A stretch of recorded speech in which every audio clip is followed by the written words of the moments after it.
The stagecoach bucked and groaned like a dying animal, its iron-rimmed wheels sinking into the ruts of what passed for a road.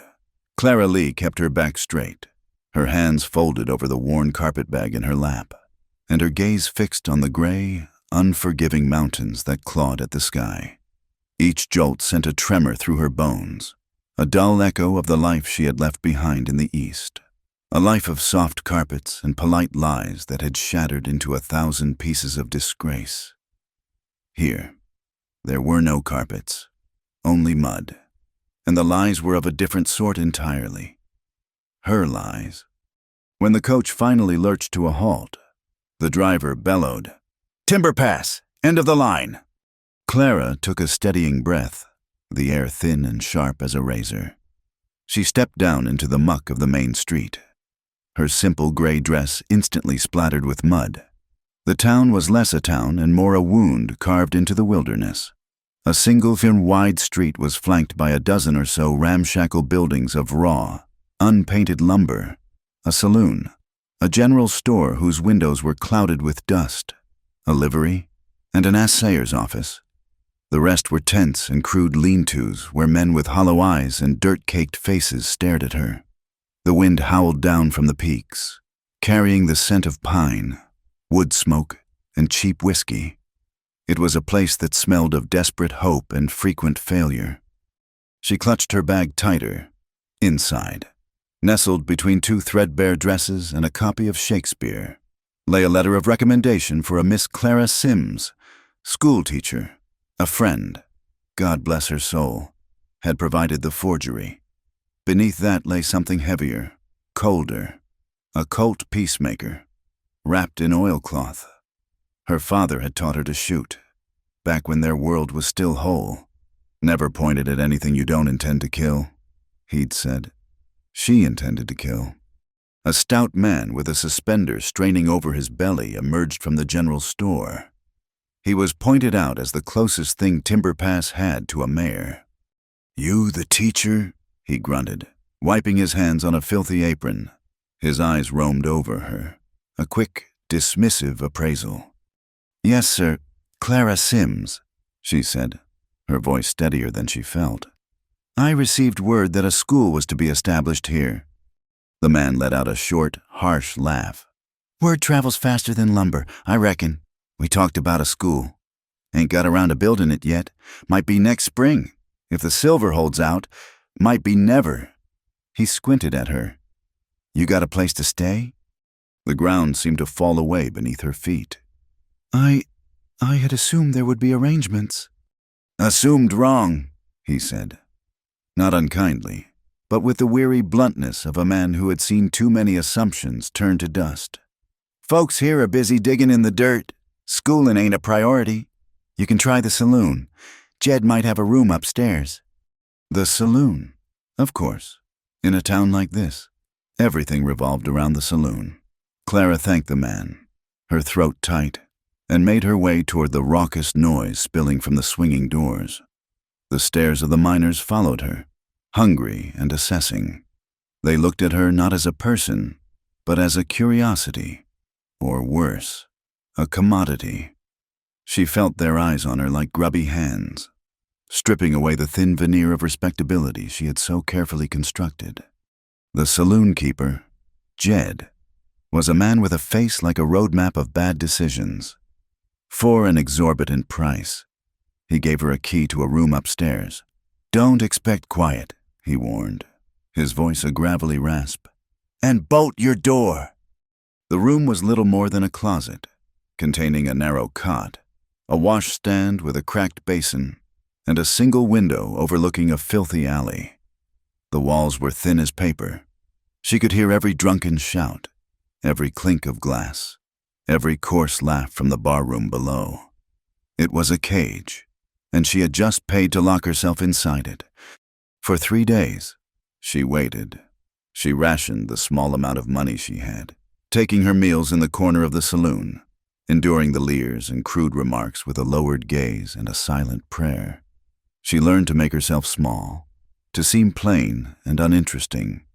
During the day, she walked the edges of the town, asking cautious, roundabout questions. Had anyone seen a man of a certain age, with a military bearing and pale blue eyes? A man who might have gone by the name Macready during the war? The answers were shrugs, suspicious glares, or drunken invitations. No one knew him. No one cared. Her hope began to fray, thread by thread. The pistol in her bag felt heavier each night, a constant, cold reminder of her purpose, a purpose that seemed to be dissolving in the endless wind and mud. On the fourth night, the trouble she had been dreading found her. He was a big man, a miner with a beard matted with grime and the smell of stale sweat clinging to him like a shroud. He'd been watching her for days. Tonight, emboldened by drink, he cornered her as she tried to slip up the stairs to her room. "Where you going in such a hurry, little teacher?" he slurred, blocking her path. His bulk filled the narrow hallway. "You're too pretty to be sitting up there all alone." "Excuse me, sir," Clara said, trying to keep her voice level. Her heart hammered against her ribs. He laughed, a wet, ugly sound, and took a step closer. "I got coin. A woman like you, all alone out here. You ain't here to teach no one. You're here for the coin." He reached for her arm. Panic, cold and sharp, seized her. She wrenched away from him, her mind racing. The room was a trap. The town was a trap. She saw an opening and darted past him, fumbling with the back door of the saloon and bursting out into the alley. She didn't look back. She just ran. She ran without thinking, her only instinct to put distance between herself and the grasping hands, the leering eyes. She scrambled up the muddy slope behind the town, heading for the dark shapes of the pines that marched up the mountainside. The wind tore at her hair, whipping it loose from its pins. It was a wild, angry wind, and it carried the first stinging pellets of ice. The storm came on with shocking speed, a monster descending from the peaks. What had been a cold wind became a shrieking gale, driving a blinding wall of snow and sleet before it. The temperature plummeted. Within minutes, Clara was soaked through, her thin dress clinging to her skin like an icy shroud. She was lost. The lights of Timber Pass vanished behind the curtain of white. Every direction looked the same, a swirling chaos of snow and darkness. Her feet grew numb. Her hands, raw and red, could barely feel the rough bark of the trees she stumbled against. The cold was a physical thing, a heavy weight pressing down on her, stealing her breath, slowing her thoughts. She sank to her knees behind a rock outcropping, curling into a tight ball, the last of her strength failing. The world narrowed to the sound of the wind and the deep, relentless ache in her bones. This was it. Then, she had come all this way, armed with vengeance and a father's memory, only to die alone and frozen on a nameless mountain. Her purpose unfulfilled. Her last conscious thought was one of bitter irony. The man she'd come to kill would never even know she had tried. She didn't know how much time had passed when a shape emerged from the blizzard. At first, she thought it was an animal, a wolf or a bear, dark and hulking against the white. Then it resolved into the figure of a man on horseback, leading another horse behind him. He dismounted, his movements economical and sure, and loomed over her. He was tall, wrapped in a heavy buffalo coat. A low-brimmed hat shadowed his face, but she could see high cheekbones and a hard, grim line for a mouth. He knelt, his presence a stark, solid reality in the swirling chaos of the storm. "Lost your way from the saloon, have you?" His voice was deep and rough, with a note of weariness, as if he'd seen this 100 times before. Clara tried to speak, but her lips were numb, her jaw frozen. A weak, shuddering sound was all that came out. He grunted, a sound of cynical understanding. Without another word, he hauled her to her feet. She was dead weight, her legs refusing to obey. He didn't lift her gently. He threw her over the saddle of his horse like a sack of grain, swung himself up behind her, and spurred the animal forward into the teeth of the storm. The world dissolved into a jarring rhythm of hooves, the suffocating scent of wet wool and horse, and the blessed encroaching darkness. She woke to the smell of wood smoke and hot coffee. For a moment, she was suspended in a warm, comfortable void, convinced she was dreaming. Then a shiver racked her body, a deep, painful tremor, and her eyes fluttered open. She was lying on a bedroll of thick furs beside a small, efficient fire that burned in a pit in the center of a large canvas tent. The canvas walls billowed and snapped in the wind, but inside, it was surprisingly warm and dry. Her wet dress was gone. She was wrapped in a man's heavy wool coat, the sleeves so long they covered her hands. Her own clothes were hanging from a line strung across the tent, steaming in the heat of the fire. The man was crouched on the other side of the fire, stirring something in a small pot. He moved with a quiet grace that seemed at odds with his size. In the flickering firelight, she could see him more clearly now. His hair was black and straight, falling past his collar. His skin was the color of weathered copper, his profile sharp and angular. He was not entirely white. There was something else in his blood, something of the mountains themselves, wild, untamed, and dangerous. He looked up and their eyes met. His were dark, almost black, and they held no welcome, only a flat, guarded watchfulness. "You're awake," he said. It was not a question. He rose and came toward her, a tin cup of coffee in his hand. "Drink this, it's hot." Clara pushed herself up, clutching the coat around her. Every muscle ached. Her skin prickled as the feeling returned to it. He knelt beside her, holding out the cup. As she reached for it with trembling hands, he shifted his weight and his other hand came up, the back of it pressing lightly against her forehead. The touch was brief, impersonal, a simple check for fever. But after the miner's grasping hands and the brutal cold, any touch felt like a violation. A spark of terror shot through her. She flinched back so violently that she nearly fell over. "That's not what I came for," she whispered, the words ragged and hoarse, torn from some deep, instinctual place of fear. The man froze. His hand dropped.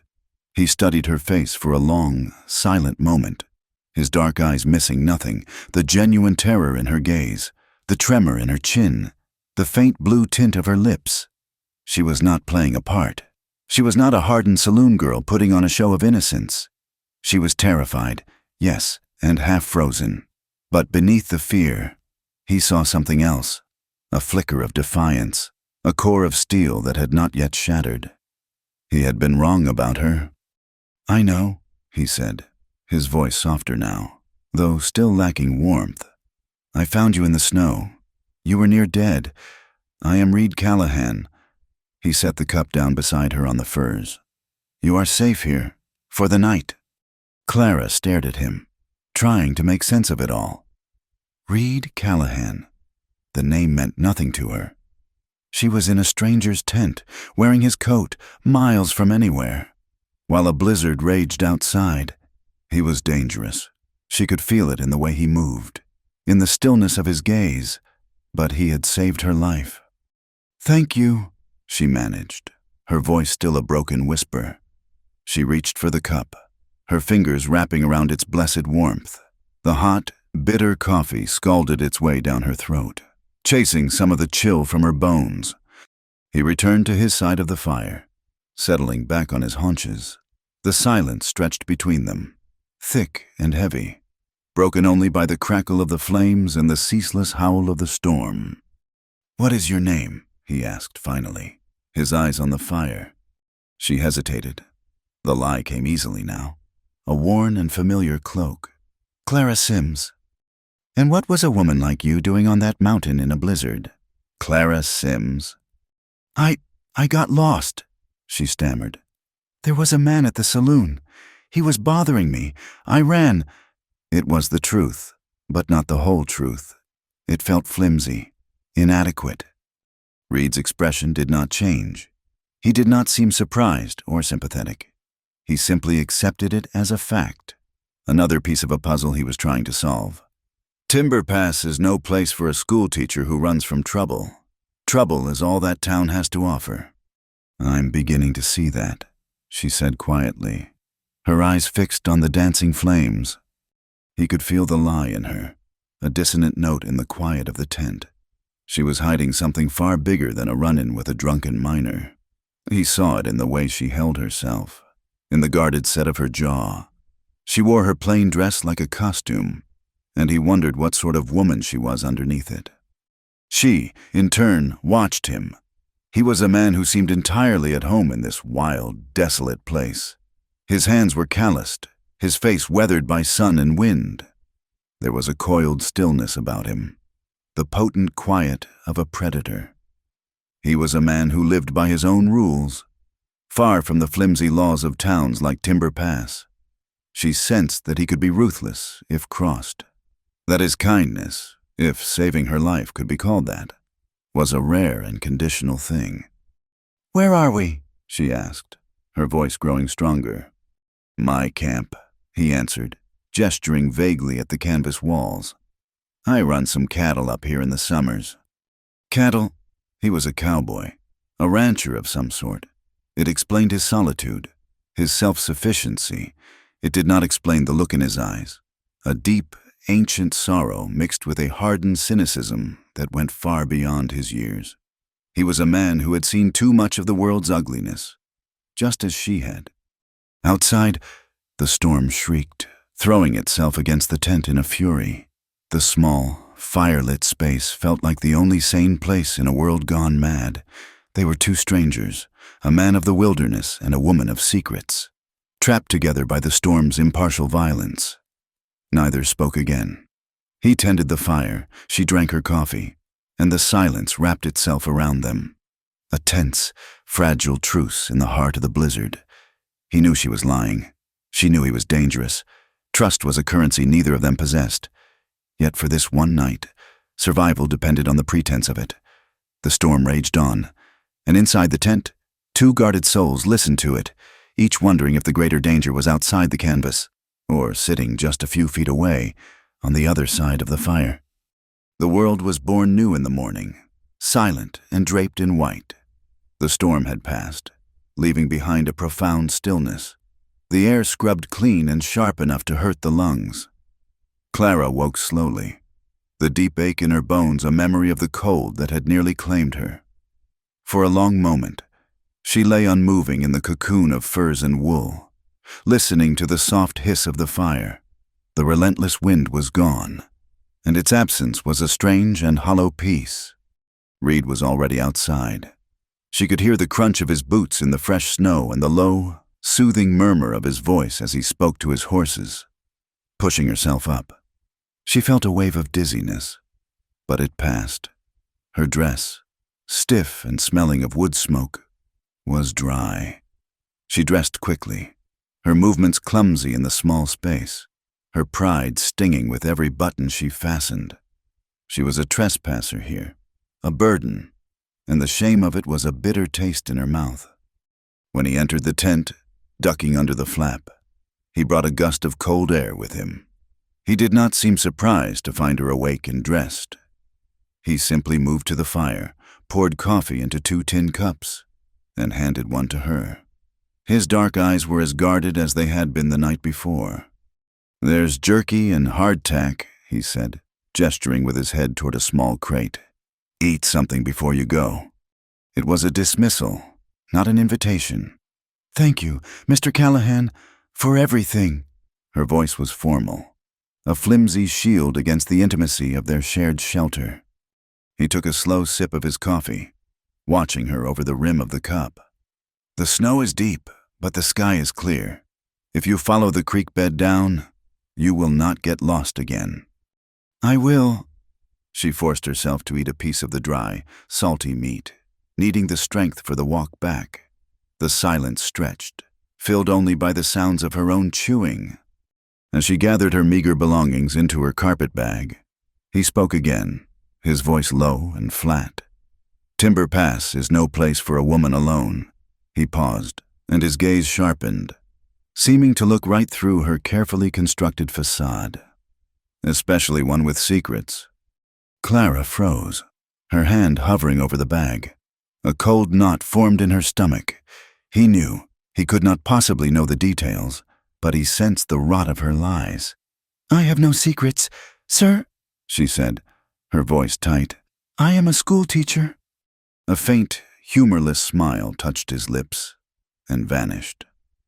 "Whatever you say. Miss Sims." He turned his back to her, a clear signal that their business was concluded. The walk back to town was an ordeal. The pristine beauty of the snow-covered landscape was lost on her. Each step was a struggle, the sun glaring off the white expanse until her eyes ached. By the time the squalid buildings of Timber Pass came into view, she was exhausted and disheartened, the cowboy's parting words echoing in her mind. The saloon was quiet, smelling of stale beer and regret. A few men sat hunched over their tables, nursing sore heads. Jed, the proprietor, was behind the bar, wiping it with a filthy rag. He looked up as she entered, his expression sour. "I've come for my key," Clara said, placing her last few coins on the scarred wood of the bar. "To pay for another night?" Jed snorted, not even glancing at the money. "Room's taken. A fellow with real cash came in late last night. Your things are in that box in the corner." Clara stared at him, her heart sinking like a stone. "Taken? But I was caught in the storm. I couldn't get back." "Not my problem," he said, turning away. "This ain't a charity." She looked at the pathetic cardboard box that now held all her worldly possessions. She had no room, her money was nearly gone, and the faces around her were closed and hostile. The man from the other night was nowhere to be seen, but his specter lingered in the predatory glances of the others. Reed Callahan was right. This was no place for her. She had nowhere to go, no one to turn to. The vast, indifferent wilderness pressed in on all sides, and the town itself was a cage with the door slammed shut. The weight of her failure, of her utter aloneness, was crushing. There was only one thing to do, swallowing the hard, bitter pill of her pride. She picked up the box and walked back out into the cold. The second journey to his camp was one of shame. She trudged through the snow, her earlier defiance replaced by a grim, humiliating desperation. She rehearsed the words she would say, the plea she would make, and hated herself for every one of them. She found him sharpening an axe, the rhythmic scrape of stone against steel the only sound in the quiet air. He did not stop when she approached, though she knew he had heard her coming long ago. He continued his work, forcing her to be the one to speak. "Mr. Callahan," she began, her voice small. He finished one long, smooth stroke before looking up. His face was impassive. "Miss Sims, you made it back." They rented out my room," the confession came out in a choked whisper. "I have nowhere to go." She stood before him, helpless, her box at her feet, her entire desperate situation laid bare for his judgment. He set the axe and stone aside and stood up, wiping his hands on his trousers. He was a tall man, and he seemed to tower over her, a formidable figure of silent strength. He looked from her face to the box and then out toward the distant, snow-dusted peaks, his jaw tight.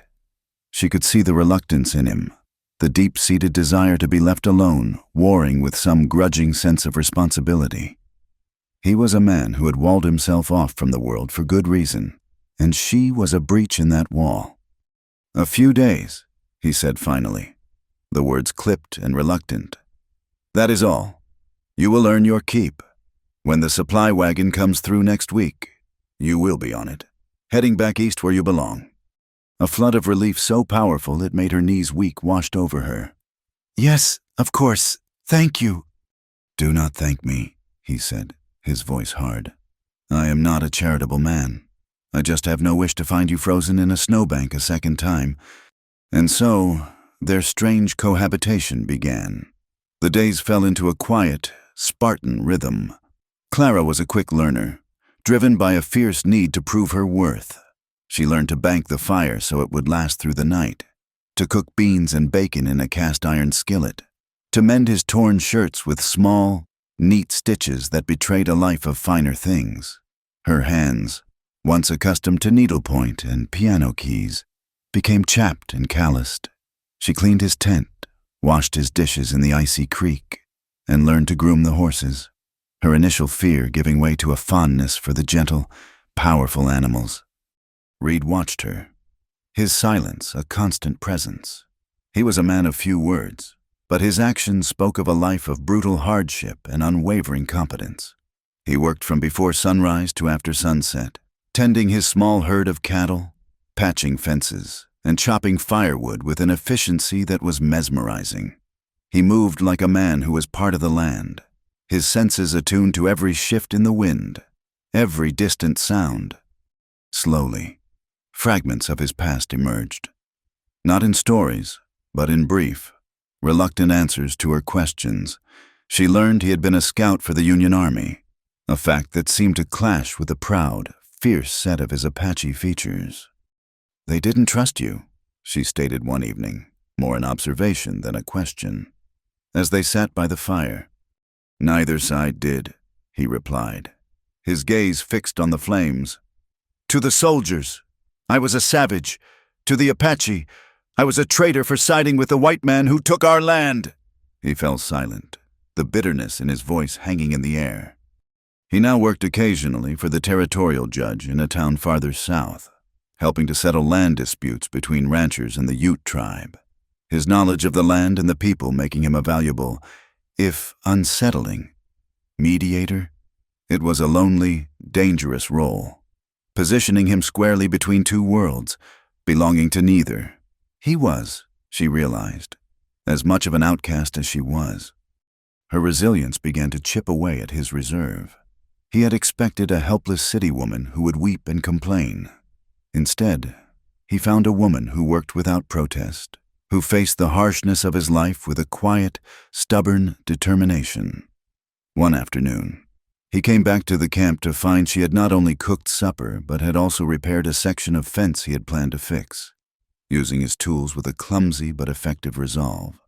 A flicker of grudging respect entered his eyes. Their closeness was forged in the small, shared rituals of survival. The way she handed him his morning coffee without needing to be asked. The way he left a pile of smaller logs near the tent, knowing she had trouble lifting the larger ones. They rarely spoke of anything personal, but a fragile understanding began to grow in the silences between them. One night, the unspoken truth of his past was laid bare. It was a warm evening for the mountains, and he was washing the day's grime from his torso, using a bucket of water heated by the fire. His back was to her, and in the flickering light, she saw them. The scars were a pale, horrific tapestry against his dark skin, a crisscrossing network of old wounds, thick and raised, covering his back from his shoulders to his waist. They were not the clean lines of a battle wound. Clara knew instantly what they were. They were the marks of a whip, laid on with a brutal, systematic cruelty. Her breath caught in her throat. All the harshness she saw in him, all his guarded suspicion and deep-seated mistrust, suddenly made a terrible, searing sense. This was a man who had been broken on a wheel of prejudice and violence, yet had somehow refused to stay broken. He must have felt her gaze, for he tensed, his shoulders stiffening. Without turning, he reached for his shirt and pulled it on, hiding the evidence of his past. Clara quickly looked down at the mending in her lap, her heart pounding. She said nothing. To speak of it would be a violation, a clumsy intrusion into a pain she could not possibly comprehend. But her silence was heavy with a new emotion. Her perception of him shifted. The dangerous stranger was gone, replaced by a man who had endured unspeakable suffering.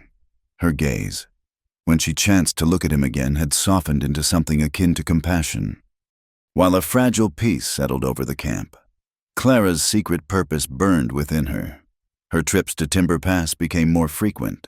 She used the excuse of buying supplies, flour, salt, coffee, hoarding the small amounts of money Reed gave her to instead purchase information. She found her source in a new barkeep at the saloon, a weaselly man with nervous eyes named Finn. He was new to the territory and eager for coin in hushed conversations at the end of the bar. She would describe the man she was looking for. "McCready," she would whisper, the name tasting like poison on her tongue. "A former officer, Confederate, might have come here after the war." For weeks, Finn had nothing. Then, one afternoon, he beckoned her over, his eyes gleaming. "Heard a name," he muttered, wiping a clean spot on the bar. "A rancher, lives up in the North Range, rich fella. Keeps to himself, but he's got a mean reputation. Fought for the South, name's Callum, but one of the old prospectors swears he knew him back in Tennessee, and his name then was McCready." Hope, fierce and sharp, surged through Clara. It was him. It had to be. She slid a precious silver dollar across the bar, her hand shaking. "Where? How do I find this place?" Finn gave her a crude set of directions before pocketing the coin. Reed was not blind. He saw the new tension in her, the feverish light in her eyes when she returned from town. He noticed the supplies she claimed to buy did not always match the dwindling stores in their camp. His suspicion, which had been lulled into a shallow sleep, awoke with a vengeance. One afternoon, when she announced she was going to town for thread, he watched her leave before saddling his own horse. He followed at a distance, moving through the trees with the silent grace of a ghost. He was a tracker by nature and by trade. She never knew he was there. He watched her enter the saloon. He waited. Nearly an hour later, she emerged and hurried into a narrow alleyway. A moment later, Finn, the barkeep, scurried out to meet her. Reed dismounted, tethering his horse, and crept closer, staying in the shadows. He could not hear their words, but he saw the exchange clearly. He saw Clara's desperate, pleading expression. He saw her press a coin into the man's hand. He saw the greedy, triumphant look on Finn's face as he pocketed it and slipped back inside. Reed felt a cold fury settle in his gut. It was not just that she was lying to him. She was inviting trouble, dealing with rats in dark alleys, chasing a secret that was going to get her killed. That night, the air in the tent was thick with unspoken accusations. The fire crackled between them, a small, warm thing in a vast sea of cold tension. Clara was jumpy, her hands trembling as she served him his supper. Reed let the silence draw out until it was as taut as a bowstring. Then he spoke, his voice dangerously quiet. "Who was the man in the alley? Clara?" She flinched as if struck. Her head snapped up, her eyes wide with panic. What man? I do not know what you are talking about." "The barkeep," Reed pressed, his voice like flint. "The one you paid for information. What secrets are you buying in this town?" Her face went pale. The denial was a frantic, breathless thing. "It was nothing. I was just asking for directions. He was helping me." Her hands were shaking so badly she had to set her plate down. The lie was plain on her face, as obvious as the fear in her eyes. Reed stared at her, a profound sense of disappointment washing over him. He had started to believe there was something more to her than secrets and fear. He had been wrong. He did not push further. He simply rose, took his bedroll, and went to sleep outside by the fire, leaving her alone in the suffocating silence of the tent. The next evening was worse. They moved around each other like ghosts, the space between them charged with resentment and mistrust. After a supper eaten in complete silence, Clara slipped out of the tent, unable to bear the confinement any longer. She walked to the edge of the clearing, wrapping her arms around herself as she stared up at the impossible number of stars that glittered in the cold, black sky. She thought he was inside. She believed she was finally alone. The weight of it all, her father's ruined name, her own lies, the terrifying hope that she was close to finding McCready, and the gut-wrenching guilt of deceiving the one man who had shown her any kindness, came crashing down. A sob escaped her, small and broken. Tears streamed down her face, hot against her cold skin. "Oh, Papa," she whispered to the unhearing stars. "I'm so close. I will not fail you. I swear it." From the deep shadows near the horse line, Reed stood perfectly still. He had been checking a loose shoe on his gelding when he saw her leave the tent. He had watched her stand there, a small, lonely figure against the vastness of the night. He saw her shoulders shake. He heard her whispered, desperate words. He saw her pain, raw and unguarded, and for the first time, he understood that her secrets were not frivolous. They were a heavy, soul-crushing burden. Something in him wanted to go to her, to offer a comfort he did not know how to give. But he remained in the shadows, a silent witness to her grief. He was a man who kept his distance from the pain of others because he had too much of his own. And as he watched her cry, he knew, with a certainty that settled deep in his bones, that her secrets were about to bring a world of trouble down on them both. The breaking point came 3 days later. It did not arrive with a thunderclap, but with the quiet patter of a boy's worn boots on the pine needles at the edge of the camp. Reed was checking a trap line when he saw the boy, a skinny, freckled youth from Timber Pass, creeping toward the tent with a folded piece of paper in his hand. Reed moved with the silence of a shadow, appearing before the boy so suddenly that the child let out a small gasp and stumbled backward. "That is for me," Reed said, his voice low and flat, leaving no room for argument. He held out his hand. The boy, wide-eyed with fear, surrendered the note without a word and fled back toward town as if a wolf were at his heels. Reed unfolded the paper. The writing was a crude, hasty scrawl. North Range follows the Black Creek Fork. Homestead is walled. Man's name is Callum. You owe me $2 more. He stood there for a long time, the paper crinkling in his tightening fist. Callum, walled homestead. It was not a simple inquiry, it was a reconnaissance. The cold, hard truth of it settled in his bones. She was not just running from something, she was hunting someone. He walked back to the camp, his stride measured and heavy. Clara was kneading dough for biscuits, her brow furrowed in concentration. She looked up as he entered, a small, hopeful question in her eyes. She had been waiting for this message. He said nothing. He simply opened his hand and let the crumpled note fall onto the flour-dusted board between them. Clara's face went entirely white. She stared at the paper as if it were a coiled snake. The color drained from her lips, and her hands, covered in flour, began to tremble. "Where did you get this?" she whispered, her voice a thread of sound. "The better question is why a boy is delivering maps to my camp. Miss Sims," Reed said, his voice dangerously soft. "Or is it Miss Lee? Clara Lee. That is your real name, is it not?" Her head shot up, her eyes wide with shock and a dawning terror. The last of her defenses crumbled. The lie was dead. "I heard the name whispered in town," he went on, his voice cutting through the silence. "A disgraced family from the East. A father accused of treason who took his own life. A daughter who vanished." He took a step closer, his shadow falling over her. "You have brought a war to my doorstep. Woman, now you will tell me everything. The truth. All of it." The sound that escaped her was half sob, half gasp.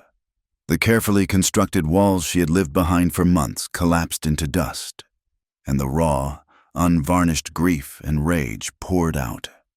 "Yes," she cried, her voice cracking. "My name is Clara Lee, and my father was a hero, not a traitor. He was a good man, a patriot, and he was destroyed by a liar." Her fists clenched in the dough, her knuckles white. "A man named McCready, a major in his own regiment. He sold military secrets to the Confederates, and when his crimes were about to be discovered, he forged documents, created false witnesses, and laid the blame at my father's feet. They stripped him of his rank, of his honor. They took our home, our name, everything." Tears streamed down her face, leaving clean tracks in the smudges of flour on her cheeks. He could not live with the shame. He died in his study, and they called it a coward's death. But I know who killed him. McCready killed him as surely as if he'd put a pistol to his head. Reed stood like a man carved from stone, his face grim, his dark eyes burning into her. He had expected a story of foolishness, of a woman chasing a lost love or a stolen inheritance. He had not expected this. This was a blood feud. "So you came here," he said, his voice laced with a cold fury. "You came here with a pistol in your bag and a name on your lips. Intending to what? To kill him?" "He does not deserve to live," she shot back, her grief hardening into a diamond-sharp point of vengeance. "He walks free, a rich man, while my father lies in a disgraced grave. I came for justice." "That is not justice," Reed said, his voice rising, "a rare and startling thing. That is revenge, and you were going to pursue it here, on my land? You lied to me. You used me. You brought this danger into my camp without a single thought for anyone but yourself." "You think I had a choice?" she retorted, stepping out from behind the small table, her small frame trembling with a righteous anger that matched his own. "I have nothing left. That man took my life from me. What was I supposed to do? Sit in a parlor and weep?" She jabbed a finger toward him, her eyes blazing. "And what about you? You talk of danger, but you do nothing but hide. You hide up here on this mountain, away from a world that hurt you. You wrap your wounds in solitude and call it peace. You are a coward. Reed Callahan." The word struck him with the force of a physical blow. His jaw clenched, and a muscle jumped along the hard line of it. Everything inside him went cold and still. She saw the flash of raw pain in his eyes before it was shuttered away behind a wall of ice. She had aimed to wound, and she had struck true. "Get your things," he said, his voice a low, deadly whisper. "You will leave now." "Fine," she cried, turning on her heel and grabbing her carpet bag. "I never wanted to be here in the first place." She began stuffing her few belongings into the bag with frantic, clumsy movements. He watched her, his chest tight with a storm of conflicting emotions. He was furious at her deception, at the chaos she had dragged into his carefully ordered life. But he could not deny the truth in her accusation. He was hiding, and beneath the anger, a deeper, more troubling feeling stirred. He saw her, trembling and fierce, a woman with nothing left to lose, marching off to face a powerful, ruthless man alone. He saw her walking toward her own death. He had seen that look before, in the eyes of young soldiers marching into a battle they could not win. He could not let her go. She finished packing, slung the bag over her shoulder, and marched toward the tent flap without a backward glance. "Stop!" he commanded. She froze, her back to him. "You are not going alone," he said, the words tasting like ash in his mouth. "You are a fool if you think you can walk up to a man like that and simply shoot him. He will kill you before you get within 100 yards of his house." She turned slowly, her face a mask of confusion and defiance. "You just told me to leave." "I am still telling you to leave," he said, his voice rough with frustration. "But I am not going to let you get yourself killed. I will ride with you." "Why?" she asked, her voice small. "Because I will not have your ghost haunting these mountains," he said grimly. "And because I am going to stop you from throwing your life away on a fool's errand. We will find this McCready, but you will not kill him." A tense, fragile truce settled between them. She did not agree to his terms, and he did not ask her to. It was enough that they were no longer fighting. They packed in silence, loading 2 horses with supplies: jerky, hardtack, bedrolls, and water. Reed moved with a grim efficiency, his anger now a banked fire of resolve. Clara followed his lead, her own fury spent, leaving behind a hollow ache of shame and a terrifying sliver of hope. She was no longer alone. Their journey began under a vast, indifferent sky. They rode north into a land that grew harsher with every mile. The gentle, pine-covered slopes gave way to a brutal country of red rock and dry canyons. The sun beat down, reflecting off the stone until the air shimmered with heat. They spoke little, the silence between them as wide and empty as the landscape. It was a silence filled with the echoes of their argument, with accusations and confessions, with the dangerous, unspoken things that now lay between them. Reed rode ahead, his back straight, his gaze constantly scanning the horizon. He was in his element here, reading the land like a book, navigating by the position of the sun and the shape of the distant mesas. Clara followed, the rhythm of her horse's walk a steady, lulling beat. She watched him, this man of contradictions, who had called her a fool and then refused to abandon her. He was right, of course. Her plan had been nothing more than a child's fantasy of vengeance, a suicidal rush toward a man she knew nothing about. Now, her fate was tied to this silent, wounded man who seemed to despise her as much as he protected her. Nights were cold, the clear desert sky a tapestry of brilliant, unblinking stars. They made camp in the shelter of rock outcroppings, the small fire a beacon of warmth against the encroaching darkness. The lonely cries of coyotes and the occasional, chilling howl of a wolf served as a constant reminder of their isolation. They ate in silence, each lost in their own thoughts. The tension that had been a sharp, angry thing had softened into a heavy, watchful quiet.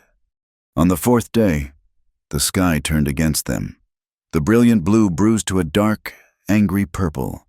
The temperature dropped, and the wind began to moan through the canyons, carrying the scent of rain. The storm broke with the sudden violence of an ambush, a torrential downpour that turned the dry earth to a slick, treacherous mud in minutes. The rain was cold, driven by a furious wind, and it soaked them through almost instantly. "This way!" Reed shouted over the roar of the storm, urging his horse toward a dark slash in the canyon wall. It was a shallow overhang, a bluff of rock that offered meager protection from the deluge. But it was better than nothing. They dismounted, their clothes plastered to their skin, and huddled together in the small, dry space, listening to the thunder crack and echo off the canyon walls.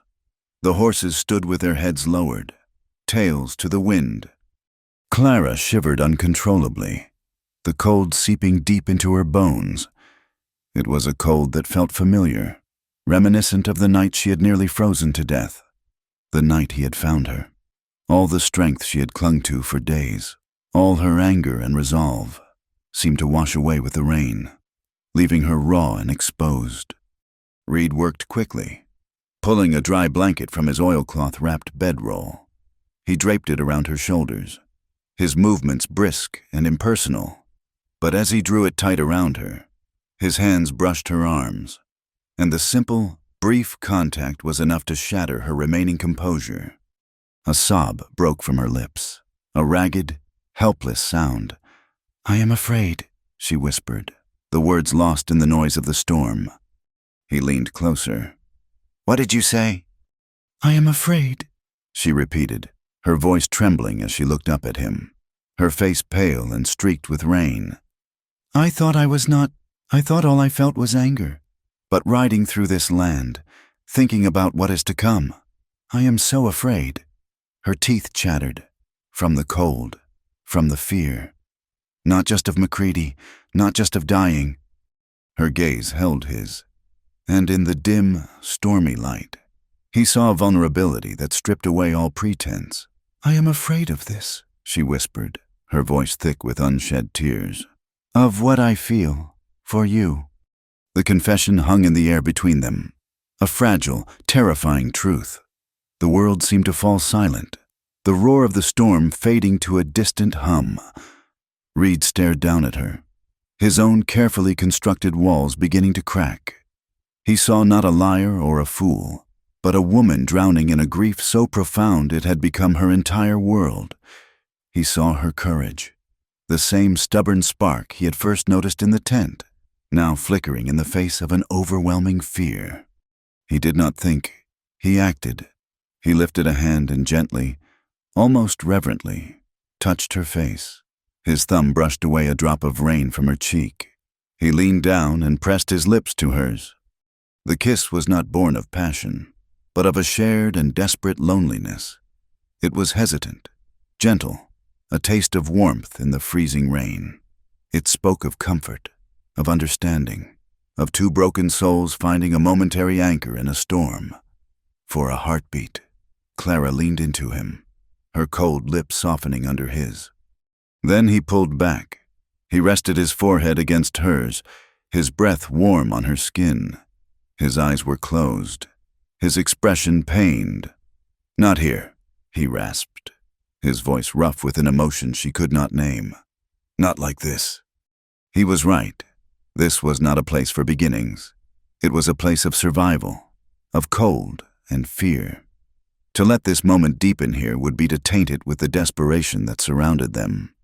Clara shivered, but not from the cold.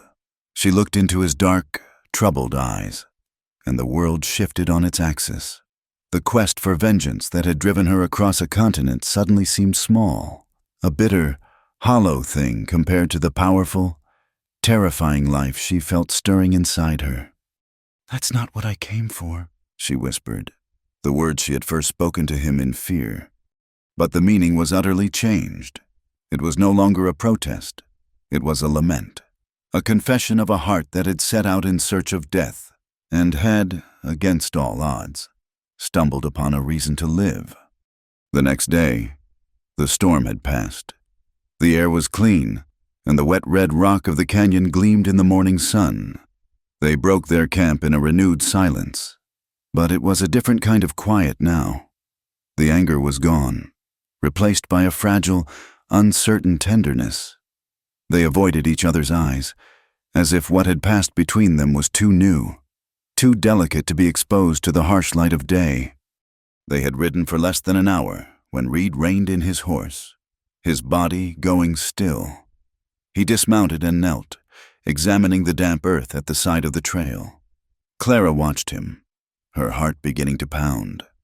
He looked up at her, his face grim, his eyes clear and focused. The moment of vulnerability was over. He was a tracker once more.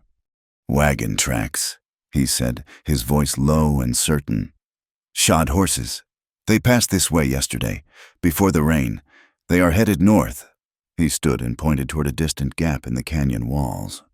"They are headed for the Black Creek Fork. We have found McCready's trail." They found the homestead 2 days later, nestled in a high mountain valley that was more fortress than pasture. A river, the Black Creek Fork, coiled around it on 3 sides like a natural moat. On the 4th side, a formidable wall of sharpened logs, 10 feet high, sealed the valley entrance. A single, heavy gate stood closed. Inside the perimeter, a large, well-built ranch house of stone and timber sat solidly on a rise, overlooking fields of grazing cattle and a scattering of outbuildings. Men with rifles patrolled the wall, their movements methodical and vigilant. This was not the home of a simple rancher. It was the lair of a man with many enemies, a man who lived in constant fear of his past. Reed reined in his horse on a wooded ridge a half-mile away, studying the compound through a small spyglass. "He calls himself Callum now," he said, his voice a low rumble. "But a man does not build walls like that unless he is hiding from his real name." Clara's heart hammered against her ribs. A frantic, trapped bird. Down there, in that house, was the architect of her ruin, the man who had haunted her every waking moment and stalked her dreams. He was real. He was within reach. The pistol in her bag felt like a living thing, a cold, heavy promise. "How do we get in?" she asked, her voice tight and breathless.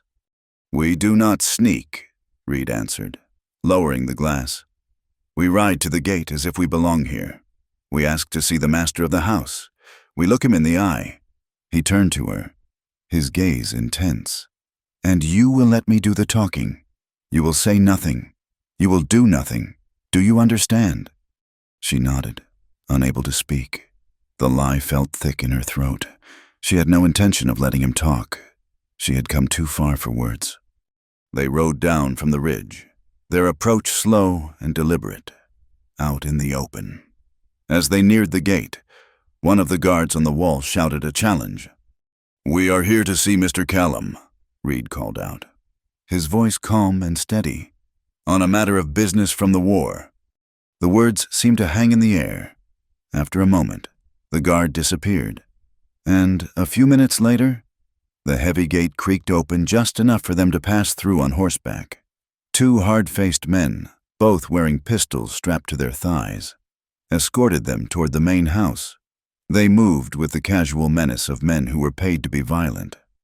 They were told to wait on the wide porch. Clara's hands were slick with sweat, her whole body trembling with a terrible, high-strung energy. She felt strangely disconnected, as if she were watching herself from a great distance. This was the moment, the culmination of her long, dark journey. The front door opened, and he stepped out. He was older than she had pictured, his hair a distinguished silver at the temples, his face weathered but handsome in a severe way. He was dressed in the fine, tailored clothes of a wealthy landowner, not a soldier. He smiled, a thin, polite smile that did not reach his pale blue eyes. Those eyes, she would have known them anywhere. They were the eyes of a serpent. "I am told you have business with me," he said, his voice smooth and cultured, the accent of the South softened by years in the West. He looked from Reed's impassive face to Clara's. "I am afraid you have me at a disadvantage." "My name is Reed Callahan," Reed said. "This is Miss Lee." At the sound of her name, the man's smile faltered for a fraction of a second. A flicker of something, recognition, alarm, passed through his eyes before being instantly suppressed. "Lee?" he said, his brow furrowed in a convincing display of confusion. "I do not believe I know the name." "You served with her father," Reed stated, his voice flat. "General William Lee, in Tennessee." The man gave a small, dismissive laugh. "My dear sir, I served with a great many men. The war was a chaotic time. Names and faces tend to blur." He looked at Clara, his gaze now holding a patronizing pity. "I am sorry, Miss, if your father was a casualty of that terrible conflict. You have my deepest sympathies, but I assure you, I cannot help you."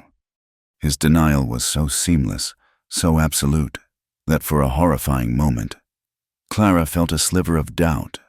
But then Reed spoke, his voice low and cold as a river stone. "You were a major. Your men called you the Butcher of Shiloh, not for what you did to the Union soldiers, but for what you did to your own. You traded supplies for gold and shot any man who questioned you." Reed took a half-step forward, his presence suddenly immense, dangerous. "I was a scout for the 17th Corps. I saw you, across the river, the night before the battle. I saw you meet with a Confederate agent. I did not know your name then, but I never forgot your face." The air crackled with tension. McCready's mask of civility began to crack, the serpent showing its fangs. His eyes narrowed, and the polite smile vanished, replaced by a look of pure venom. He had been so careful. He had built this fortress, bought this new life, and still, the past had crawled out of its grave to find him. "You are mistaken," he said, his voice dropping to a hiss. "Am I?" Reed countered. McCready's gaze shifted to his men, a silent order passing between them. He turned his attention back to Reed, his demeanor changing again, becoming one of weary pragmatism. "Look," he said, spreading his hands. "There is no need for old stories and bad blood. Clearly, you have both traveled a long way and endured some hardship. You are looking for compensation. I am a reasonable man." He reached into his coat. "I can offer you $1,000, in gold, for you to forget this story, forget my face, and ride out of this valley for good." $1,000? The price of her father's life, the price of their silence. "We do not want your money," Reed said. But Clara was no longer listening. The sight of him, the sound of his voice, the casual way he tried to buy his way out of his crimes, it was too much. The roar in her ears drowned out everything else. This was it. This was her one chance. Her hand dove into her carpet bag, her fingers closing around the cold, familiar grip of the Colt. She pulled it out, the barrel seeming to move with an agonizing slowness. She raised it, her hand shaking violently, and pointed it directly at Macready's chest. His eyes widened, not with fear, but with a flash of annoyance, as if she were a bothersome insect. "This is for my father," she choked out. Time seemed to stop. She squeezed her eyes shut and pulled the trigger. But there was no deafening roar, no kick against her palm. An instant before her finger completed its journey, Reed's hand shot out and clamped down over hers, his grip like iron. He wrenched the pistol from her grasp with a sharp, brutal twist that sent a shock of pain up her arm. "No!" she screamed, a raw, animal sound of pure anguish. The moment was broken. Macready's men drew their weapons. Reed shoved the pistol into his own belt and grabbed Clara's arm, pulling her back toward the horses. "We are leaving," he said, his voice a low, urgent command to Macready's men. "Let them go," Macready ordered, his composure restored. He even managed a small, triumphant smile. "They are no threat." Reed all but threw Clara onto her saddle and mounted his own horse in a single fluid motion. He spurred them away from the house, back toward the gate, which was already swinging open for them. Clara was limp, all the fight gone out of her, replaced by a vast, empty despair. She had failed. He had stopped her. She had been inches from justice, and he had stolen it from her. They rode back into the wilderness, putting as much distance as they could between themselves and the fortified valley. They did not stop until dusk, when Reed finally found a sheltered spot in a thicket of aspen.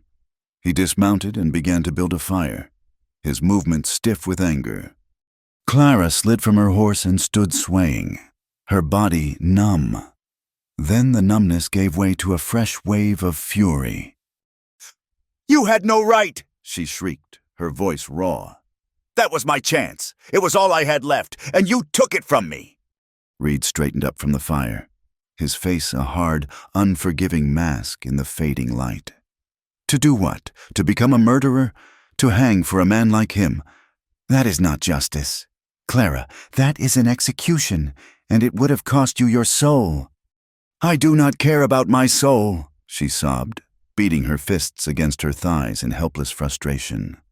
"I care about his name, my father's name."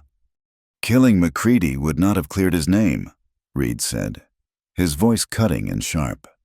"It would have only proven that his daughter was a killer. You would have died with his lies still standing as truth.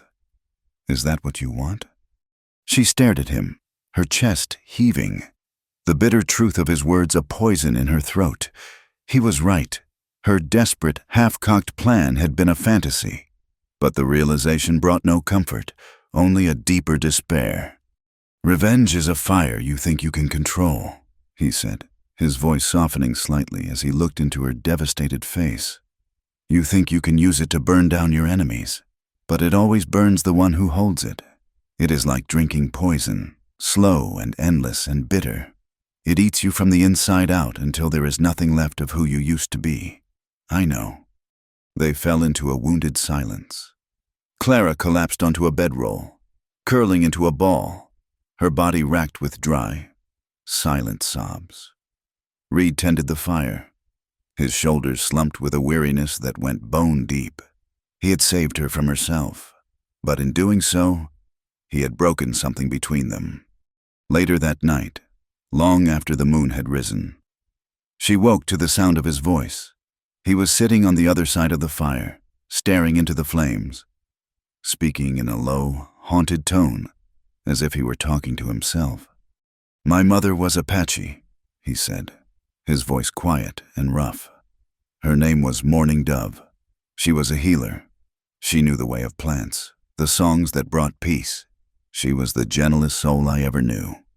Clara pushed herself up, her heart aching. She stayed quiet, listening, knowing this was a door he had never opened for anyone. "My father was a white trapper," he continued, his gaze still lost in the fire. "He came to her people, and for a time, he lived as one of them. He loved her, or I believe he did. But when the soldiers came, when the government offered bounties for scalps, he changed. The world of white men called to him louder than the world of his wife and son. He paused, and the silence was filled with the crackling of the fire and the distant cry of a night bird. There was a raid, soldiers from a nearby fort. They were drunk, looking for blood, but they did not find the camp by accident. Someone led them there. Someone who knew the hidden trails. He finally looked up, his eyes meeting hers across the flames. In their dark depths, she saw a pain so profound it stole her breath. It was my father. He sold them the location of his own family for a handful of government gold. "Oh, Reed," she breathed, her hand flying to her mouth. I was a boy. I was hidden in the rocks, watching. I saw them ride in. I saw my mother. She stood before them, trying to protect the children. She was not a warrior. She held up her hands, speaking words of peace. One of the soldiers. He stopped, his voice thick with a grief that was still raw after all these years. He cut her down, and I saw my father, on his horse, watching from the ridge, just like I watched today. He watched them burn everything, and then he rode away. Clara felt tears streaming down her face, tears for the boy who had witnessed the unspeakable, for the man who carried that wound every single day. The scars on his back suddenly made a new, more terrible sense. They were not just the marks of a soldier's whip. They were the marks of a world that had betrayed him at every turn. "For years, I hunted him," Reed whispered. "Just like you hunted McCready. I wanted to kill him. I lived on that hate. It was all I had. It was the poison I drank every morning. I finally found him. Years later, an old man, sick and pathetic, dying in a filthy room above a saloon. I stood over his bed with a knife in my hand, and I looked into his eyes, and I saw nothing. Just a hollow, wasted man. Killing him would have been like killing a ghost. It would have meant nothing. It would not have brought her back. It would not have healed me." He fell silent. The story told. He had laid his soul bare for her. He had shown her the source of all his pain, all his solitude. He had trusted her with the story of his deepest betrayal. Slowly, Clara rose and walked around the fire. She knelt in front of him on the hard, cold ground. She did not know what to say. There were no words for such a pain. So she simply reached out her trembling hands and cupped his face, his skin rough with stubble beneath her palms. She looked into his eyes, and for the first time, she saw all of him. The warrior, the scout, the lonely boy, the broken man. Their shared pain, their mutual betrayals, finally broke the dam between them. It was not a grand, passionate gesture. It was a slow, inevitable turning. She leaned forward and kissed him. This time, he did not stop her. He did not pull away. His hands came up to rest on her waist, his touch tentative at first, then firm, pulling her closer. The kiss deepened. No longer a kiss of comfort, but one of profound, aching need. It was a kiss full of grief and heat, of silent confessions and a desperate, shared hunger for a moment of grace in a brutal world. He led her into the small canvas tent, the firelight casting their dancing shadows against the walls. Their lovemaking was a quiet, trembling exploration. It was slow and sacred, a language of touch that said everything their words could not. Every caress was a question, every touch an answer. They moved together in a rhythm of shared sorrow and rising hope. Two lonely souls finding a sanctuary in one another's arms. In the darkness, there was no past, no future, only the profound, healing truth of the present moment. Afterward, she lay shivering against him, her body slick with sweat, her heart beating a slow, steady rhythm against his. She felt whole. The jagged edges of her grief had been soothed, not erased, but softened. He shifted, his hand moving to stroke her hair, his touch infinitely gentle. He felt her tremble. He leaned down, his lips close to her ear. She could feel his question, his concern, in the warm puff of his breath. She turned her head on the bedroll to look at him. In the dim light, she could just make out the hard lines of his face, softened now in the aftermath of their intimacy. "I know," she whispered, her voice husky, answering the unspoken question she remembered from the storm. It had nothing to do with fear now. "But I want it." Morning brought a quiet clarity. The world outside the tent was cold and sharp, but inside, a new warmth lingered. As Clara dressed, she felt a profound shift within herself. The all-consuming fire of vengeance had burned down, leaving behind not ashes, but the steady, glowing ember of a different purpose. Killing Macready was not enough. It was too easy. It was an end to his story, but not a beginning for her father's truth. She stepped out into the crisp morning air. Reed was already awake, watching the sun crest the eastern peaks. He turned as she approached, his expression watchful, uncertain. "I was wrong," she said, her voice clear and steady. "You were right. Killing him, it would have been for me, not for my father." She looked at him, her gaze unwavering. "I do not want revenge anymore. Reed, I want justice. I want the world to know that William Lee was an honorable man. I want his name cleared." A look of profound relief washed over Reed's face. He saw the change in her, the transformation from a girl driven by hate to a woman guided by purpose. He nodded slowly. "There is a way," he said. "The territorial judge in Prescott. I have worked for him. He is a hard man, but he is honest. Macready is powerful, but the judge does not bend for power." He took a step toward her. "We gather our proof, my testimony, anything else we can find, and we take it to him. We use the law against him." A fragile hope bloomed in Clara's chest. A real hope. Not the dark, desperate kind she had clung to for so long. A future where her father's name was restored, where she could finally lay her ghosts to rest. "Yes," she said, a real smile touching her lips for the first time in what felt like a lifetime. Yes. But Macready was a man who had survived by anticipating the moves of his enemies. He had seen the look in Reed's eyes, the recognition. He had seen the fury in the girl's face. He knew they would not simply ride away and forget. In the 2 days it took them to travel back to their main camp, he had already set his own plan in motion. He would not wait for them to bring the law to him.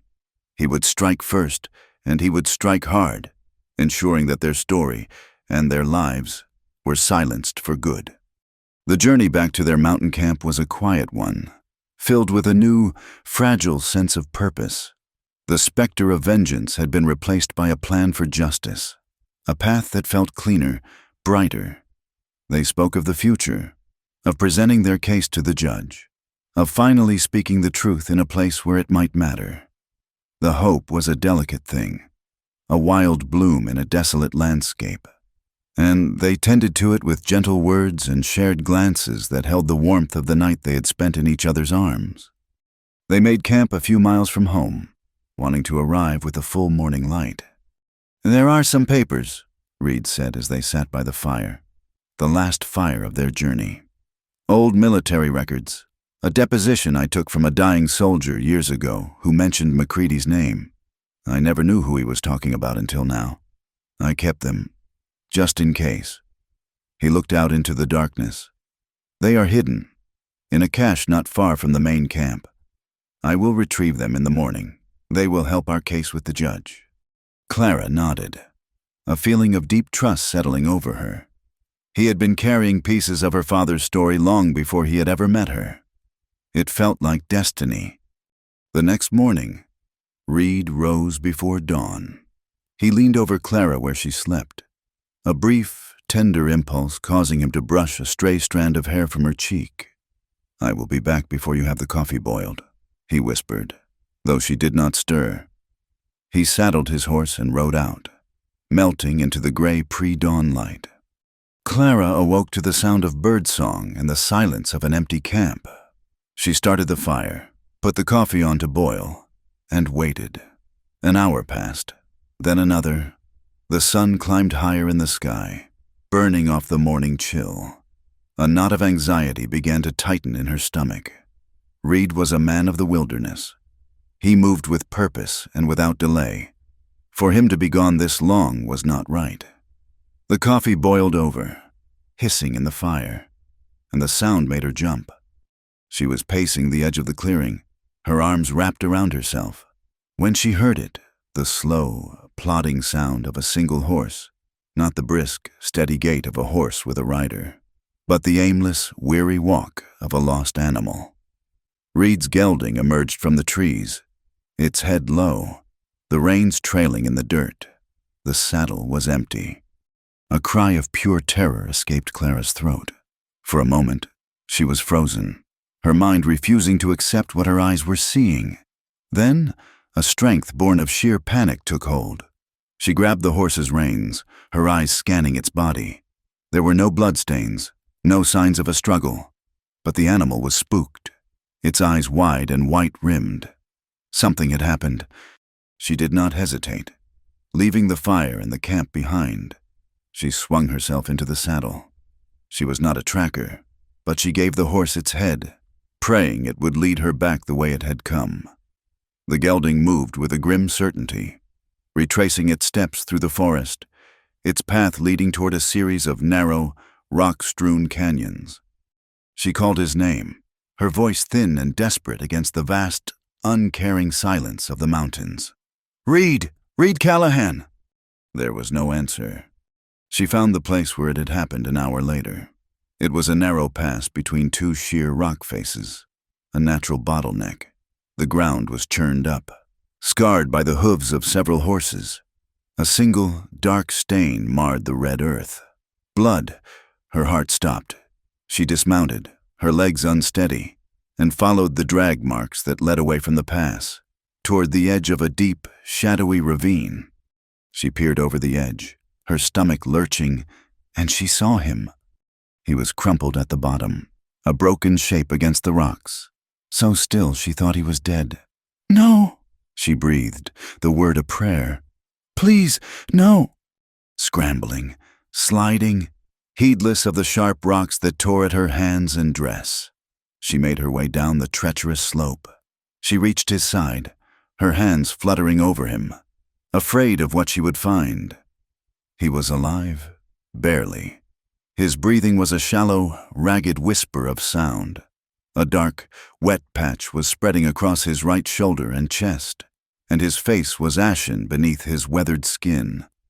"Reed," she sobbed, cradling his head in her lap. "Reed, can you hear me?" His eyelids flickered. His gaze was unfocused, clouded with pain. He tried to speak, but only a low groan escaped his lips. He had been shot and left for dead. MacCready. It was the only explanation. He had anticipated them. He had sent his men to silence the one witness who could truly identify him. Clara looked from his broken body up the steep slope of the ravine. She looked at her own small frame. It was impossible. He was a large man, heavy with muscle. She could never move him. But the alternative, leaving him here to die, was not an option. It would not happen. What followed was a nightmare of agonizing effort. She used his own belt and her sash to create a harness, looping it under his arms. She pulled, she dragged, she sobbed with exertion, her muscles screaming in protest. She moved him 1 foot at a time, scrambling for purchase on the loose rock, her own blood from her scraped hands mingling with his on the stones.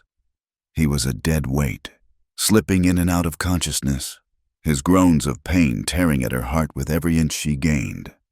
It took her hours, hours of sweat and tears and a raw, guttural determination she never knew she possessed. By the time she got him to the top of the ravine, the sun was beginning to set, painting the sky in cruel, beautiful shades of orange and red. Getting him onto the horse was another seemingly impossible task. She used the incline of a small hillock, half lifting, half rolling his inert body onto the saddle.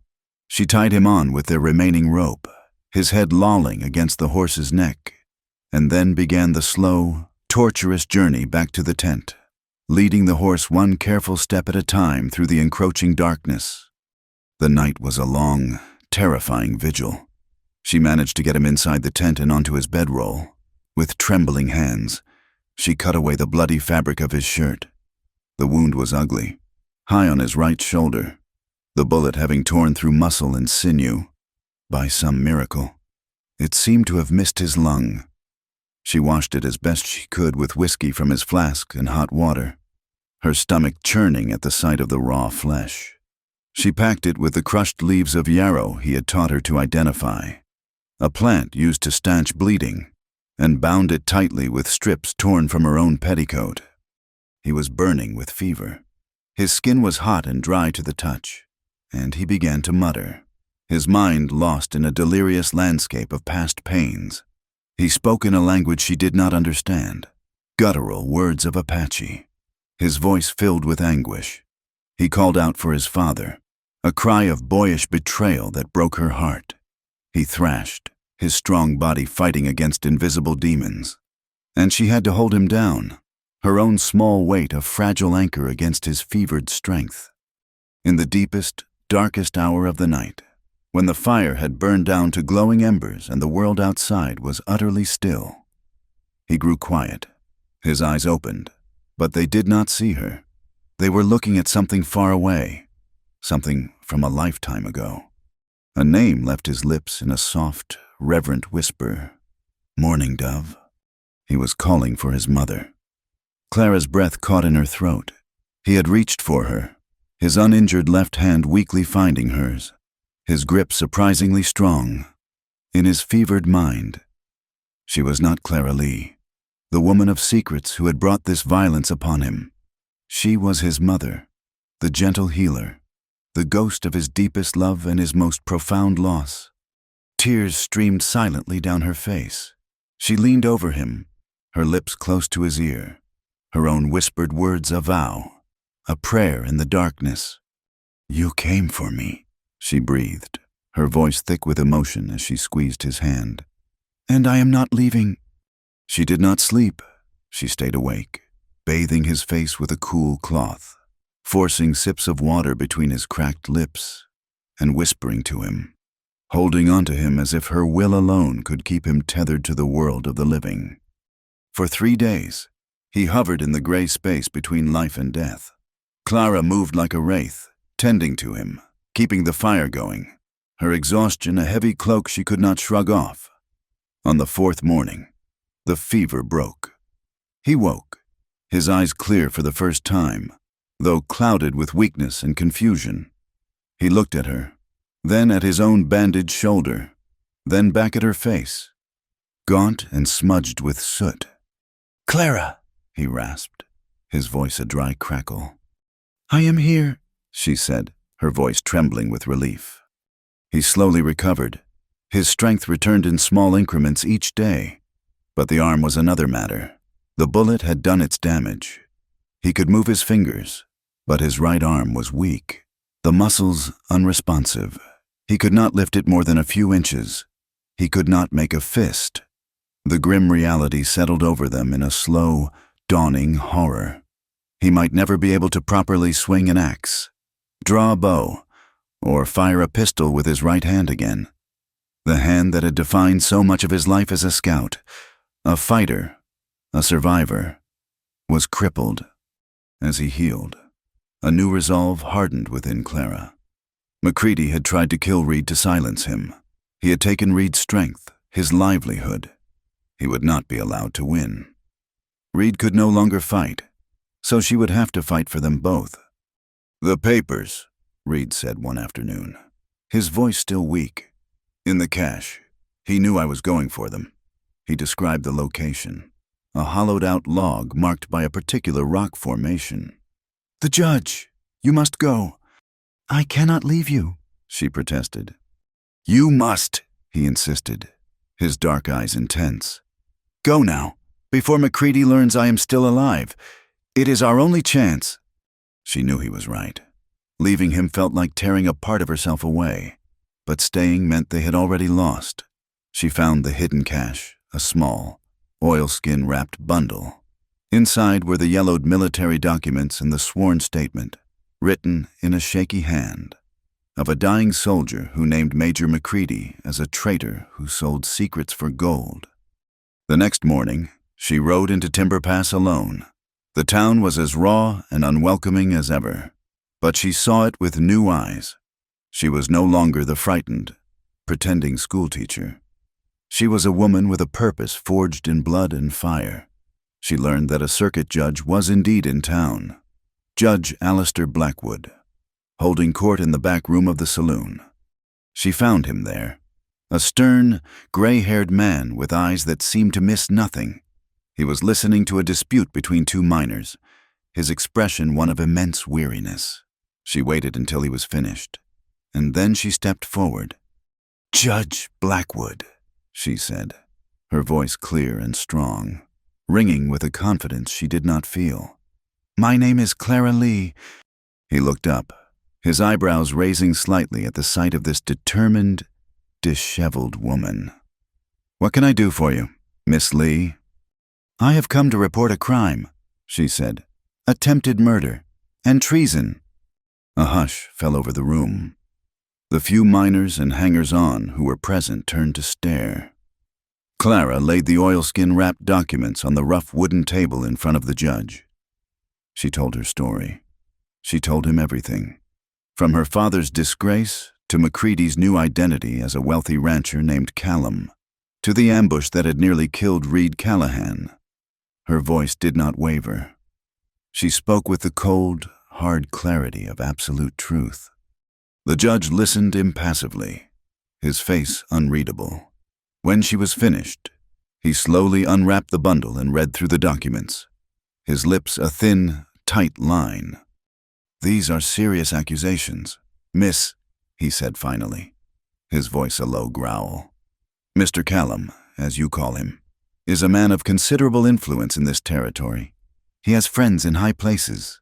To bring a charge against him, I would need more than a scout's testimony and a 20-year-old battlefield deposition."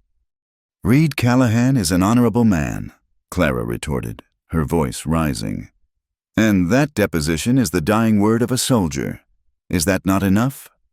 In this country, Miss Lee, power often weighs more than truth," the judge said, his gaze hard.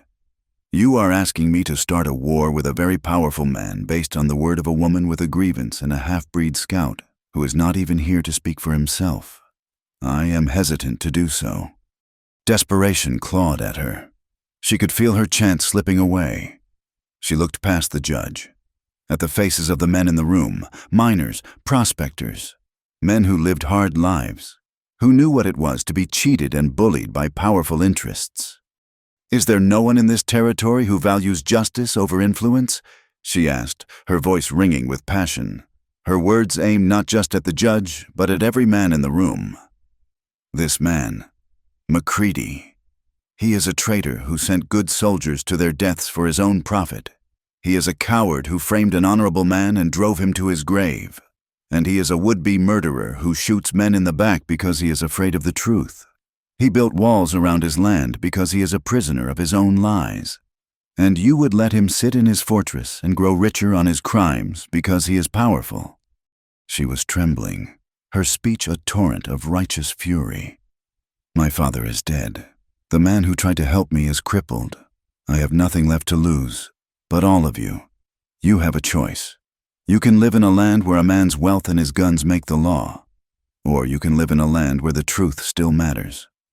I am asking for a hearing. That is all. Let me speak the truth in a courtroom. Let Reed Callahan speak, and let McCready answer to the law. Is that too much to ask?" Silence. Thick, heavy silence. The judge stared at her, his expression unreadable. Then, from the back of the room, one of the old, grizzled miners spoke up. "The girl's got grit," he said, his voice a gravelly rumble. "I say let her speak." Another man nodded. "Callahan's a straight shooter. If he says he saw something, he saw it." Whispers began to ripple through the room, then out into the main saloon, and from there, into the muddy street. The story spread like wildfire. A lone woman, standing up to the powerful rancher from the North Range. By the time Clara left the saloon, The whole town was talking.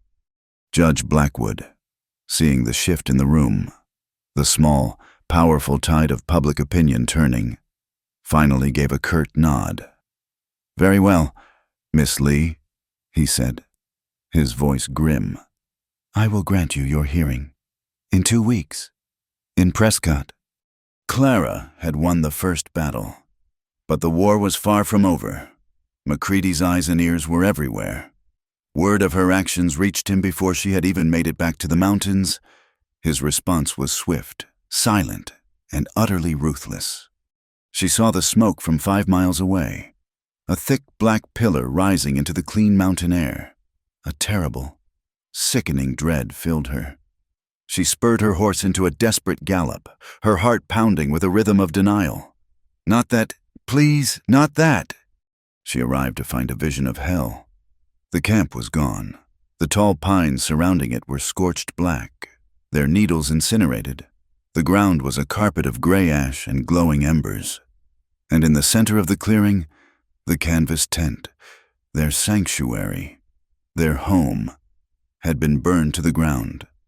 Nothing remained but a few charred poles and a blackened circle of earth. She leaped from her horse, screaming his name. "Reed!" She found him at the edge of the destruction, near the creek. He had managed to crawl away from the flames, his face smudged with soot, a raw burn mark on his uninjured arm. He was alive. He was safe. She ran to him, collapsing to her knees, and threw her arms around him. He held her tightly with his good arm, burying his face in her hair. They clung to each other, 2 survivors in the ruins of their small world. "They came at midday," he said, his voice a hoarse whisper against her ear. 4 of them. They did not even speak. They just threw torches. Clara pulled back, looking at the utter devastation. The bedrolls, the cooking pots, his tools, her few dresses, the old letters from her father she had kept hidden in her bag. Everything was gone. Every small comfort, every tangible piece of their life together had been turned to ash. "We have lost everything," she whispered, the words catching in her throat, a wave of despair washing over her. Reed looked from the scorched earth to her face, his dark eyes filled with a fire the flames could not touch. "No," he said, his voice low and fierce. He gently took her chin in his hand, forcing her to meet his gaze. "He can burn our camp. He can burn the whole mountain, but he cannot burn the truth. We still have the truth." A new kind of strength flooded through her, pushing back the despair. He was right. They had lost things, possessions, but what mattered, what was essential, remained. She looked at the smoldering ruins, then back at him, her protector, the man she had nursed back from the brink of death. "I will testify." "Reed," she said, her voice shaking but clear as a bell. "I will stand up in that courtroom and I will tell them everything. I will clear my father's name, even if it kills me." He pulled her close again, his good arm a circle of strength around her. "You will not be alone," he said, his lips against her temple. "My arm may be weak, but I can still stand, and I will stand beside you." The courtroom in Prescott was an oven, packed with sweating bodies and the thick, cloying scent of unwashed wool, cheap perfume, and simmering hostility. It was not a grand hall of justice, but a large, converted warehouse with raw timber walls that seemed to absorb the tension and radiate it back into the room. The entire town, it seemed, had turned out for the spectacle. Miners stood shoulder to shoulder with ranchers, merchants with gamblers, all drawn by the promise of a showdown between the lone, defiant woman and the powerful, untouchable rancher from the north. Macready sat beside his lawyer, looking every inch the respectable gentleman. He was dressed in a fine black suit, his silver hair impeccably combed, his expression one of weary patience, as if this whole affair were a distasteful but necessary inconvenience. His lawyer, a man named Silas Croft, was his opposite, a predator in a suit, with a cruel slash of a mouth and eyes that glittered with malice. The proceedings began. And Croft immediately went on the attack. He was a master of insinuation, of painting a picture with shadows and lies. He called Clara to the stand first, and his questions were not questions at all, but poisoned darts. "Miss Lee," he began, his voice dripping with false sympathy, "you traveled all the way from the refined East to the wilds of the Colorado Territory. You claim you came to be a schoolteacher, yet no school existed. Is that correct?" "A school was promised," Clara said, her hands clenched in her lap. "Ah, promised. And while you waited for this promised school, where did you take up lodging? Not in a boarding house, not with a respectable family, but in a room above a saloon. Is that not so?" "It was the only room available." "The only one you could afford, perhaps." Croft paced before her, his boots echoing on the wooden floor. "And is it not also true that after a disagreement with a patron, you fled this establishment and were found, half frozen, by the man Reed Callahan?" "Yes." "And you then went to live with this man, alone, in his tent?" He let the question hang in the air, allowing the crowd's imagination to fill in the salacious details. Murmurs rippled through the courtroom. "He gave me shelter," Clara said, her voice trembling slightly. "Shelter," Croft repeated, savoring the word. "Miss Lee, are you asking this court to believe that a man of his reputation offered a beautiful young woman shelter with no expectation of payment?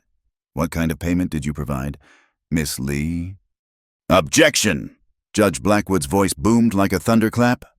"Counselor, you will confine your questions to the matter at hand, not to slander." Croft gave a small, unctuous bow. "My apologies, Your Honor. I am merely trying to establish the character of the witness, a woman who lies about her name, who lies about her purpose, who lives unmarried with a half-breed scout. One might begin to question the veracity of her entire fantastic tale." He turned on Reed next. Reed had refused to sit, and instead stood near the wall, his right arm held stiffly at his side, his left hand resting on the back of a chair. His face was a stoic mask, but Clara could see the muscle jumping in his jaw. Croft did not even bother with pretense.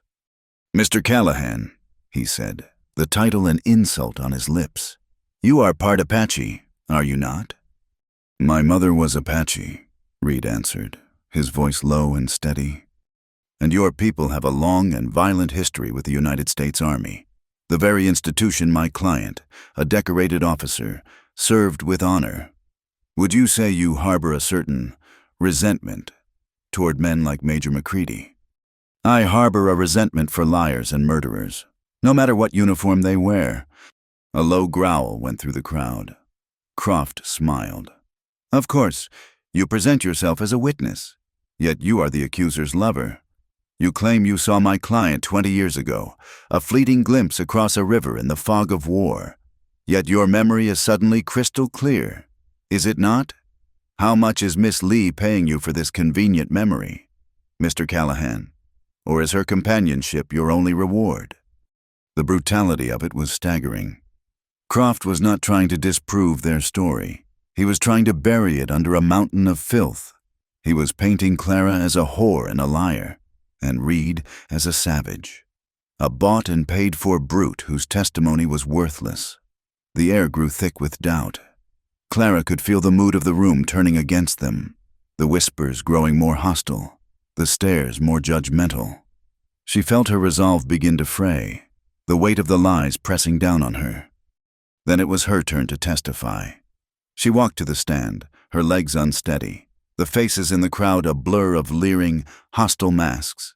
She sat, took the oath, and looked not at Croft, not at the jury, but at Judge Blackwood, clinging to his stern, impartial face as if it were a life raft. "Miss Lee," the judge said, his voice softer now, "tell the court, in your own words, what happened." She took a deep breath. She thought of her father, of the honor that had been stolen from him.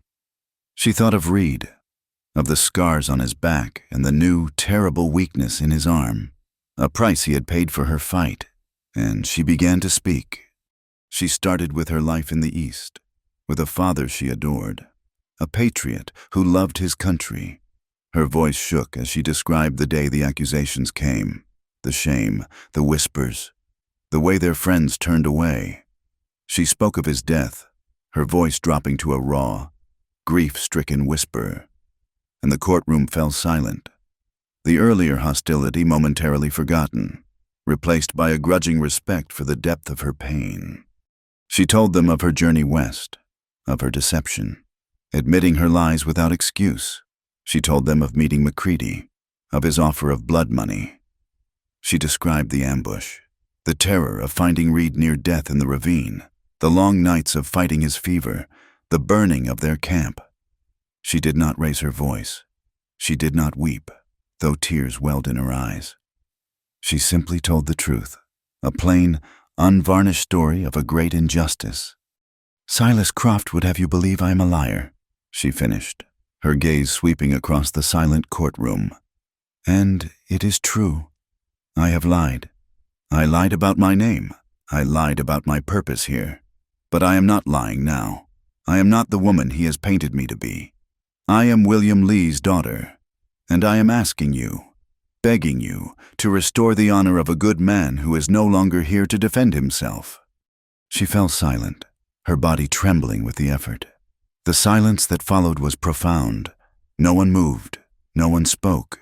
She had taken Croft's filth and washed it away with the simple, terrible power of her story. Judge Blackwood cleared his throat, about to speak, when a voice came from the back of the courtroom. "She is telling the truth."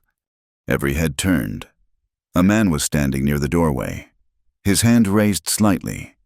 He was an old man, his face a roadmap of hard years, his clothes worn but clean. He looked like 1,000 other prospectors or failed ranchers who drifted through the territory.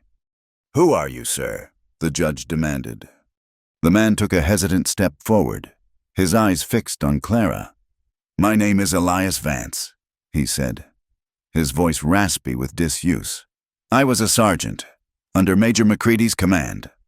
A gasp went through the courtroom. McCready, who had been looking bored and confident, sat bolt upright, his face turning the color of ash. "I was not going to say nothing," Vance went on, his voice growing stronger as he walked slowly toward the witness stand. "I have kept my silence for 20 years. It has been a heavy burden. But listening to this young woman, seeing her courage—" He stopped and looked directly at McCready, his eyes filled with a mixture of fear and ancient guilt. "I cannot carry it anymore. I will not—" "Sergeant," Judge Blackwood said, his voice sharp with intensity, "are you prepared to testify to what you know under oath?" "I am," Vance said. He took the stand, and as Croft began to bluster an objection, the judge silenced him with a single, furious glare. Vance told his story in a quiet, simple voice that held the unmistakable ring of truth. "I was the major's adjutant," he said. "I saw it all. I saw him selling supplies to the Rebs. I saw him take their gold. And the night before the battle at Stone Creek, I was in his tent. General Lee had sent an order, a plan of attack for the morning. I saw the major take that order and burn it. And then I saw him, with my own 2 eyes, write a new one, a forgery. He sent the general's whole brigade into a box canyon, right into a Confederate ambush. He sacrificed them all to cover his own treason." The courtroom erupted. Shouts of "traitor" and "murderer" echoed off the walls. McCready leaped to his feet, his face contorted in a mask of rage and panic. "Lies! He is a drunk, a deserter! He is lying!" "And I saw him write the official report afterward," Vance continued, his voice rising above the din. "The one that blamed General Lee for the whole disaster. I knew it was wrong, but I was a coward. I was afraid of him. So I said nothing. I have lived with that shame every day of my life." It was over. The judge slammed his gavel, his voice roaring for order. He pointed a finger at McCready. "Major Callum, or McCready, or whatever your name is, I am placing you under arrest for treason against the United States of America, and for the murders of the men of the 3rd Brigade." 2 deputies moved toward McCready, who looked around wildly, a trapped animal seeking an escape, but there was nowhere to go. As the deputies put their hands on him, Clara's strength finally gave out. The tension, the fear, the grief, the hope. It all came crashing down at once. A black veil descended over her vision, and she slumped forward in the witness chair, collapsing into a deep, dreamless faint of pure relief. They stood outside the courthouse as the last of the crowd dispersed, leaving them in the quiet gold of the late afternoon. The sky was cold and clear, the air sharp with the promise of autumn. Macready was gone, taken to the territorial prison to await a military tribunal. It was over. From somewhere down the street, they could hear the rhythmic sound of hammering and the cheerful shouts of workmen. The new school was finally being built. A group of children ran past, their laughter echoing in the crisp air, a sound of pure, uncomplicated life. It was the sound of a future. Clara leaned her head against Reed's good shoulder, feeling a peace so profound it was almost overwhelming. They stood there for a long time, two quiet figures against the golden sky, simply breathing. They returned not to a home, but to the memory of one. The land was still scorched, the scent of ash still clinging to the air, but new life was already beginning to assert itself. A few stubborn green shoots were pushing their way up through the blackened earth. Reed began to rebuild the next day. It was slow, painstaking work. He could do little with his right arm, and he grew frustrated as he struggled to lift and place the heavy logs for a new, more permanent cabin. Clara worked beside him, her small frame surprisingly strong. She did not offer pity. She offered partnership. Together. They learned to work as one, her two good hands supplementing his one, their combined strength enough to raise the walls. One afternoon, she knelt in the burned soil near the creek, a small cloth sack in her hand. She had bought it in Prescott. She let the contents spill into her palm. Small, hopeful seeds for corn and squash and beans. She began to plant them, one by one, pushing them into the wounded earth. Reed stopped his work and watched her, a small, gentle smile touching his lips. She was planting a garden, not a graveyard. She was planting seeds, not bullets. The cabin rose log by log. A new tent, purchased with the bounty money awarded for Macready's capture, served as their temporary shelter. The nights grew colder, the stars more brilliant in the clear mountain air. One night, they lay together on a bed of fresh pine boughs inside the new tent, the fire casting a warm, flickering glow on the canvas walls. A quieter, gentler sky arched above them. The land was still harsh, the work still hard, but something soft and resilient had taken root between them. A quiet, steady love that was as real and solid as the mountains around them. Clara traced the line of his jaw with her finger, her heart full. She thought of the desperate, angry girl who had arrived in this territory. A girl armed with a pistol and a thirst for blood. It felt like a lifetime ago. "That's not what I came for," she whispered, the words soft in the firelight. It was not a protest, not a lament, but a quiet statement of wonder. He turned his head, his dark eyes meeting hers. He saw the journey she had taken, the transformation from vengeance to grace. He lifted his good hand and touched her cheek, his calloused thumb stroking her skin with infinite tenderness. "I know," he said, his voice a low, gentle rumble. "But you are what I came for." He leaned in and kissed her, a slow, deep kiss that spoke of homecoming, of futures built from ashes, of a love that had been forged in fire and tempered by truth. Outside, the stars came out, one by one, watching over the scarred but healing land. It was still a harsh place, but for the first time in a very long time, for both of them, it was a place worth surviving for.